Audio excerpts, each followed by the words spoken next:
19-year-old killed in Titan submarine was terrified about trip, joined crew to please father, and reveals.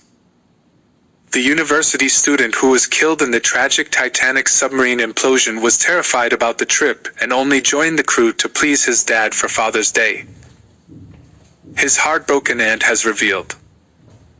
Pakistani businessman Shahzada Dawood and his son Suleiman, 19, were two of the 5 victims killed instantly when the OceanGate submersible suffered a catastrophic implosion just 600 feet from the bow of the Titanic, the U.S. Coast Guard announced on Thursday.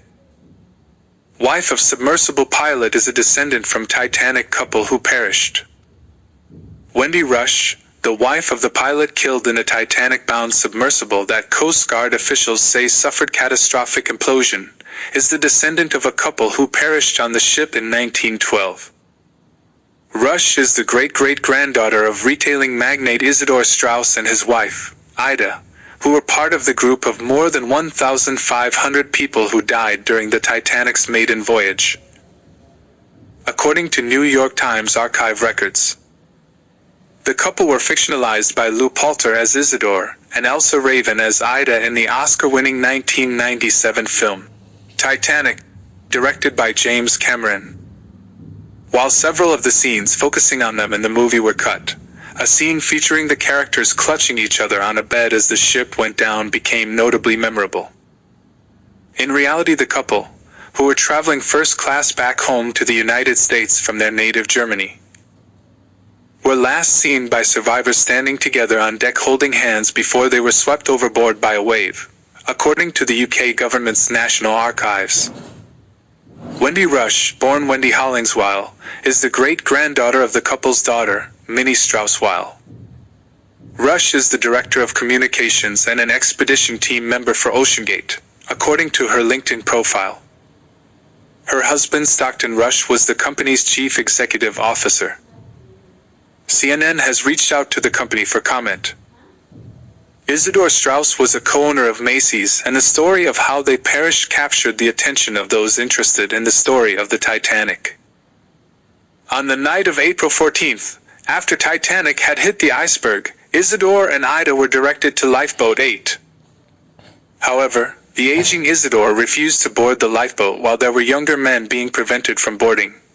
According to the UK National Archives, Ida also refused to get into the lifeboat, saying, "Where you go, I go." Her maid Ellen was put into the lifeboat, and Ida gave Ellen her fur coat, saying she had no further use for it. Isidor Straus's body was recovered and interred in New York's Woodlawn Cemetery. His wife Ida's remains were never recovered. So 5 occupants from the missing submarine, including a 19-year-old boy, are feared dead as of today, Friday, 23rd June 2023, following discovery of parts of the submersible. The submarine vanished in the Atlantic Ocean, where the group were on a mission to view the wreckage of the Titanic ship. A search operation as of today has been launched following a loss of signal. 2 parts of a landing frame and a rear cover have been found. Their bodies have, however, not been recovered. Their oxygen ran out yesterday, Thursday, early hours of Thursday, 22nd June 2023. So they are now being feared dead. A search operation is already underway. But the one that is really touching my heart now is this young 19-year-old passenger. He is on board the submersible, Suleiman Dawood is his name. He didn't want to go actually on the submersible, but initially he was terrified, but rather agreed. In the end, he agreed to do it for his dad's, to be pleased, because he wanted to do it on his father's, to please his dad on Father's Day, just to wish him happy Father's Day. But it's so sad that 5 of them are lost. They are nowhere to be found as I speak.